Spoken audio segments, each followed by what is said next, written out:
Kalau di psikologi ngomongnya dengan realitas. Realitas itu maksudnya dengan lingkungan kehidupan kita. Jadi Garvin yang lagi berkomunikasi dengan kalian itu egonya Garvin. Ya, nanti ada lagi super ego. Super ego itu moral.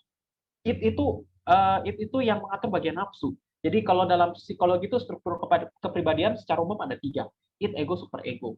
Nah, Garvin punya it, punya nafsu. Ya, nafsu apa? Misalnya kalau makan enak suka hilaf, itu it, nafsu. Lalu uh, kalau kalau ingin ini, ingin itu, nah itu it.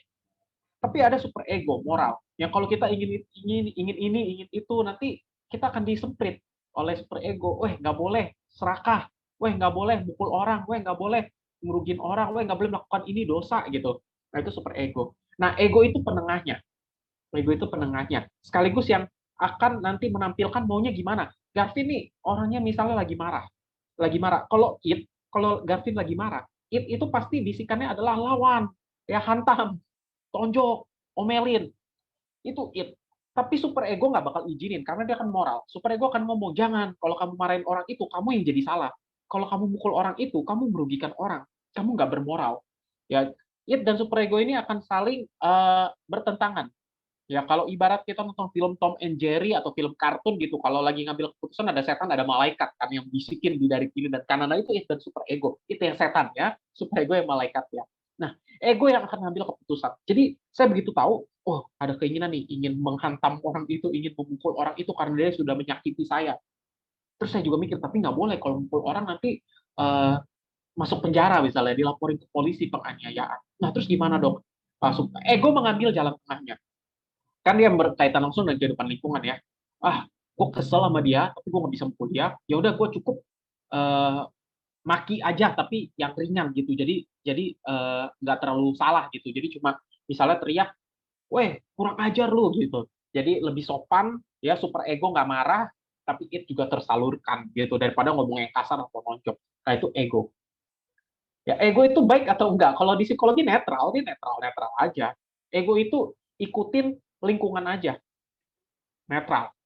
Ya, yang baik itu yang positif dalam arti moral itu tuh super ego. Ya, ini psikologi. Nah, kalau dalam psikologi ego itu harus kuat. Ego itu harus kuat karena berkaitan sama lingkungan kehidupan. Kalau dia lemah, ego kalau lemah dikuasai antara it atau super ego. Kalau dikuasai oleh it, jadinya nafsuan. Nafsuan di sini tuh maksudnya apa ya? Bayangin manusia ngikutin nafsunya terus. Ya, orang gila. Ya, orang gila. Jadinya kan orang gila kan gitu ya, nggak bisa ngatur nafsunya. Dia mau mau marah-marah aja, mau makan aja. Mohon maaf, mau buka baju aja. Ya udah nggak ngerti, udah nggak punya egonya kan udah hilang, udah nggak berkaitan, udah bukan hilang total ya, lemah gitu, nggak berkaitan sama lingkungan yang dia hadapi sekarang. Yang dia tahu adalah ada nafsu, salurkan. Kalau ego lemah dikuasai super ego, jadinya apa? Moralnya terlalu menguasai sampai tidak egonya kurang nggak bisa adjust ke lingkungan. Jadinya orang yang cemasan, dikit-dikit cemas, dikit-dikit cemas. Itu super ego menguasai. Ya cemas kan, dikit-dikit, aduh nanti salah. Dikit-dikit, aduh nanti salah. Aduh nanti diomongin orang. Aduh nanti dibilang agak benar. Ya kalau terlalu berkuasa, yang benar mana? Harus kuat. Ego mengimbangi it dan super ego. Psikologi. Vin, aku itu bingung. Kok di Buddhism kita itu harusnya ego ditekan. Di psikologi itu ego harus kuat. Ya beda lah, psikologi ya duniawi banget memang ya, Buddhism ya spiritual, tapi kita lihat ya nanti ya.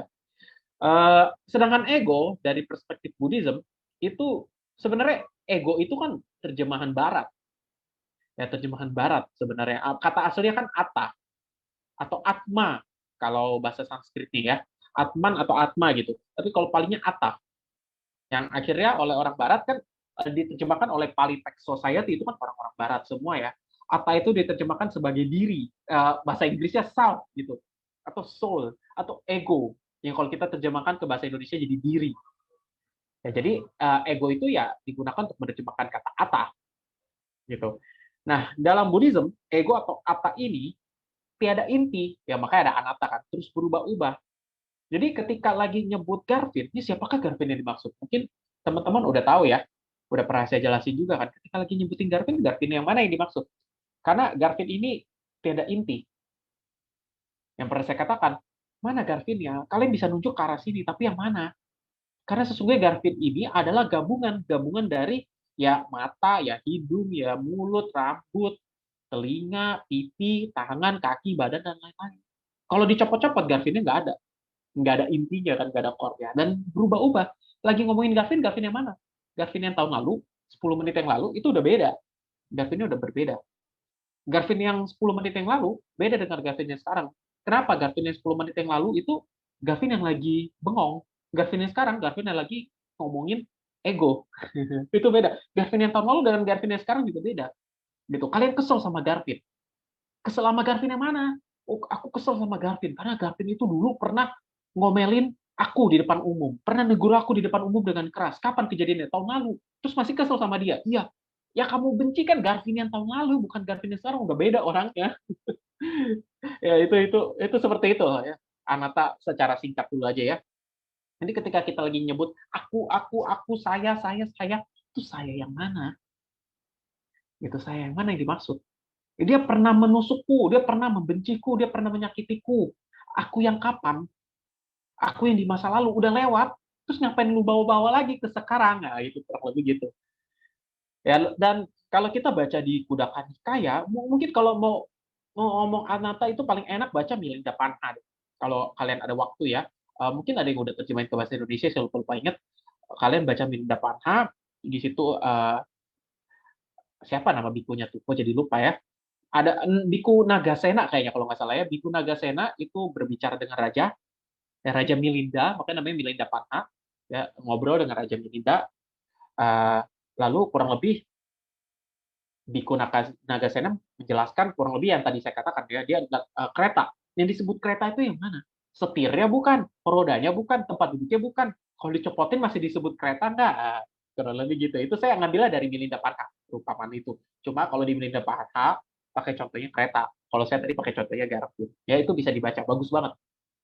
Lalu di Anatta Lakhana Sutta, di Sangyutta Nikaya, itu jika pancakanda adalah diri, pancakanda tahu ya nama dan rupa, kalau kita mau pecah-pecah lagi ada Wedana, ada Sangkara, ada Winyana gitu. Pancakanda ini tidak akan membiarkan dirinya untuk tidak nyaman.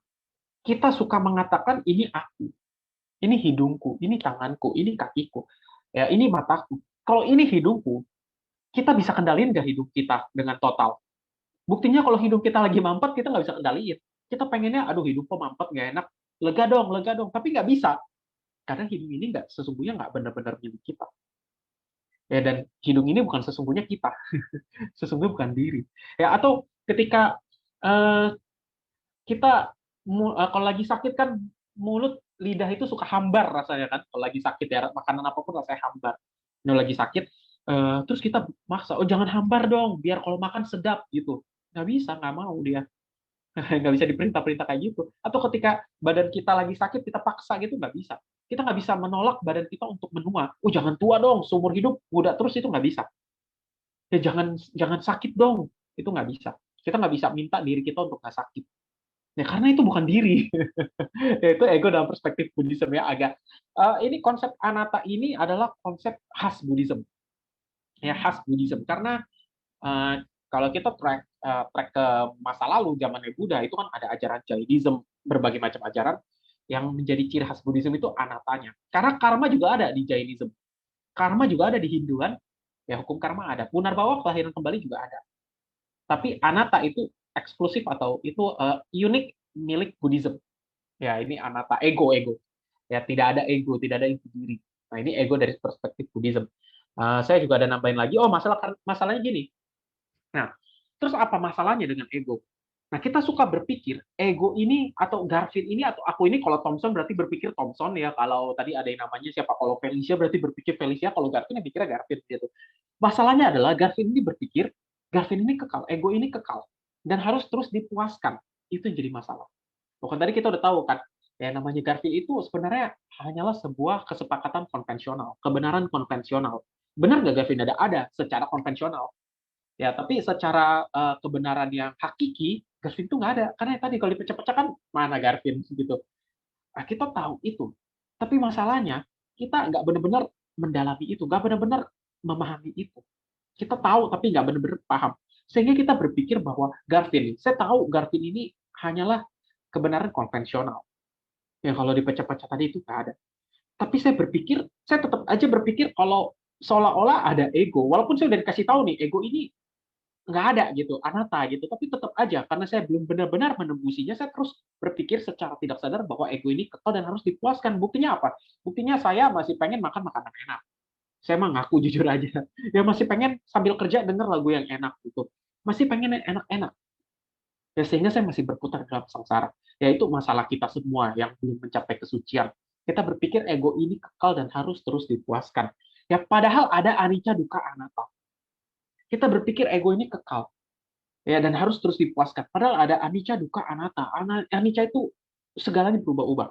Saya udah pernah jelaskan juga ya. Anicca ini selalu berubah-ubah. Ya karena selalu berubah-ubah, kita nggak mungkin selalu bisa memuaskan diri. Toh semuanya selalu berubah. Ya saya suka dengan handphone saya. Handphone saya ini begitu canggih, begitu bagus, misalnya seperti itu. Tapi ketika 1-2 tahun kemudian handphone ini udah nggak canggih lagi, anicca udah terjadi perubahan. Menderita kalau saya melekat pada handphone ini. Atau ketika handphone ini hilang, anicca, dan saya melekat pada handphone ini, menderita. Ya, atau ketika saya melekati status saya saat ini, ya, lalu namanya status kan akan berganti ya. Misal saya punya jabatan tertentu gitu ya, dan saya melekati jabatan itu ketika masa periode saya berakhir, menderita kalau melekat. Nah, dan dukkha, ya, segalanya nggak akan bisa memuaskan kita, nggak akan ada yang bisa memuaskan kita. Kalau kita pengen sesuatu lalu terpenuhi, kita akan pengen lebih lagi. Dan kalau itu terpenuhi, kita akan pengen lebih lagi. Benar nggak? Dulu mungkin kita mikir bisa bisa punya sepeda aja udah happy. Ternyata kita sadar di atas sepeda ada sepeda motor. Lalu kita pengen punya sepeda motor. Setelah punya sepeda motor, ternyata happy-nya cuma sebentar. Lalu kita lihat, oh ada yang lebih canggih lagi, mobil. Lalu kita berusaha dapetin mobil, begitu punya mobil, oh ternyata ada yang di atasnya lagi, mobil mewah, dan seterusnya. Nggak akan kelar. Kalau terpenuhi terus sih bagus, tapi akan ada momennya ketika keinginan kita tidak akan terpenuhi. Nah, ketika itu terjadi, menderita lagi. Ya, sedangkan ego kita berpikir harus terus dipuaskan nih. Kita selalu berpikir gitu kan, kalau ada keinginan harus dipuaskan. Kalau ada keinginan harus dipuaskan. Itulah jalan menuju kebahagiaan. Padahal enggak. Ya, padahal enggak. Padahal kalau kalau kita ingin apa harus dipuaskan terus-menerus, ya mentok. Karena akan ada momen di mana keinginan kita tidak akan terpuaskan. Nggak mungkin selalu terpuaskan. Kita tahu, tapi kita belum menembusinya. Jadi secara teori kita tahu, tapi sikap kita belum kayak begitu. Dan penyebabnya adalah loba dosa moha. Kenapa sih kita tahu, tapi kita nggak bisa menembusinya? Karena ada loba dosa moha. Keserakahan, kebencian, kebodohan batin. Ya, karena ada keserakahan, kita pengen lebih terus. Karena kita ada kebencian, kita nggak pengen situasi kita berubah. Karena kita nggak suka perubahan. Ya, kebencian. Ya, moha membuat kita jadi tanda kutip bodoh. Ya, udah tahu nih, kalau pengen terus, kita udah tahu secara teori, pengen terus, nggak akan bahagia. Tapi kok masih pengen? Karena moha kita masih ada. Moha kita masih membisikkan kita, ayo minta lebih. Bersama dengan loba. Loba itu muncul selalu bareng moha. Nah, sama. Kita tahu anicca. Terus kenapa kita takut berubah kalau gitu? Ketika ada perubahan, kita menolak. Padahal kan anicca selalu berubah. Ya, karena moha. Kebodohan batin itu, ketidakbijaksanaan itu, membuat kita secara teori tahu, tapi ternyata sikap kita secara afeksi atau secara mental nggak mau. Gitu. Teori tahu, tapi sikap kita nggak mau. Nah, itu. Ya, kita jadi masalah karena ego.